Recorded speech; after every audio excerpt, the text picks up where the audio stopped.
మన ఛానల్లో కథ వింటున్న అందరికీ స్వాగతం. ఇప్పుడు మనం చెప్పుకోబోయే కథ ఏమిటంటే మంచికి మంచి రోజులు.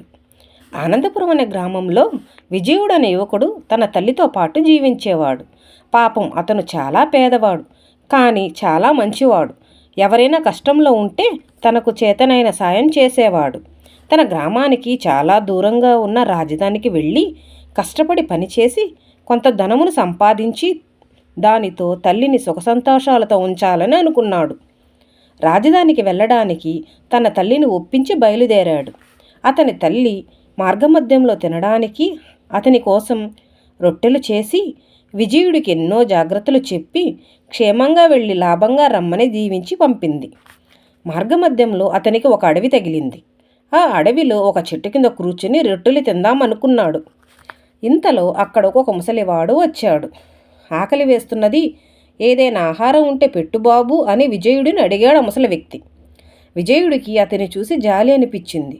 ఈ రొట్టెలను తీసుకో అంటూ తాను తెచ్చుకున్న రొట్టెలను ఆ ముసలివానికి ఇచ్చాడు. ఆ ముసలి వ్యక్తి రొట్టెలను తీసుకుని తింటూ, బాబు, తాగడానికి నీరు ఏమైనా ఉంటే ఇస్తావా అని అడిగాడు.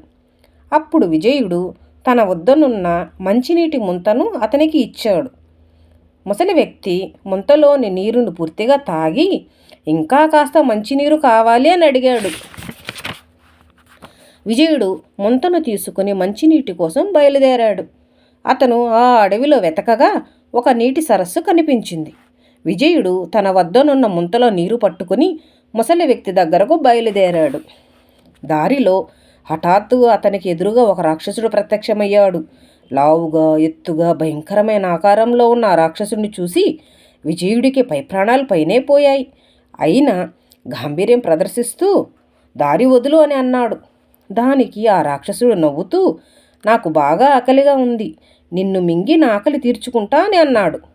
నేను ఒక ముసలి వ్యక్తి దాహంను తీర్చడానికి నీరు తీసుకుని వెళుతున్నాను, దయచేసి నన్ను వదిలిపెట్టు అని వినయంగా అన్నాడు.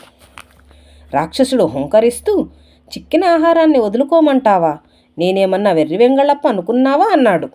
విజయుడు, ఓ రాక్షసరాజా, నేను ఇచ్చిన ఆహారాన్ని తీసుకున్న ముసలి వ్యక్తి నీరు లేక అవస్థపడుతున్నాడు.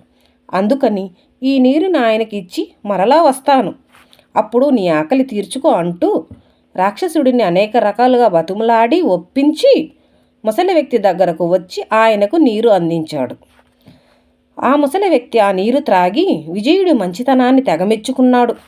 నాయనా, నీవు తెచ్చుకున్న రొట్టెలు ఇచ్చి నా ఆకలి తీర్చావు. నీ మంచితనానికి నేను మురిసిపోతున్నాను. నీవు నాకు చేసిన ఈ ఉపకారానికి ప్రతీకగా నీకు ఒక కత్తిని ఇస్తున్నాను. దీని పిడిని తాకి ఆజ్ఞాపిస్తే ఇది నీ శత్రువు తల నరుకుతుంది. ఇది నీ ఆత్మరక్షణకు బాగా ఉపయోగపడుతుంది. ఇది నా దగ్గర కన్నా నీ దగ్గర ఉండడమే ఉత్తమం అంటూ విజయుడికి కత్తిని ఇచ్చి తన దారిని తాను వెళ్ళిపోయాడు ముసలి వ్యక్తి. ఇప్పుడు ఆ విజయుడు ఆత్మరక్షణ కోసం తన కత్తిని ఎలా ఉపయోగిస్తాడో రెండవ భాగంలో చూద్దాం.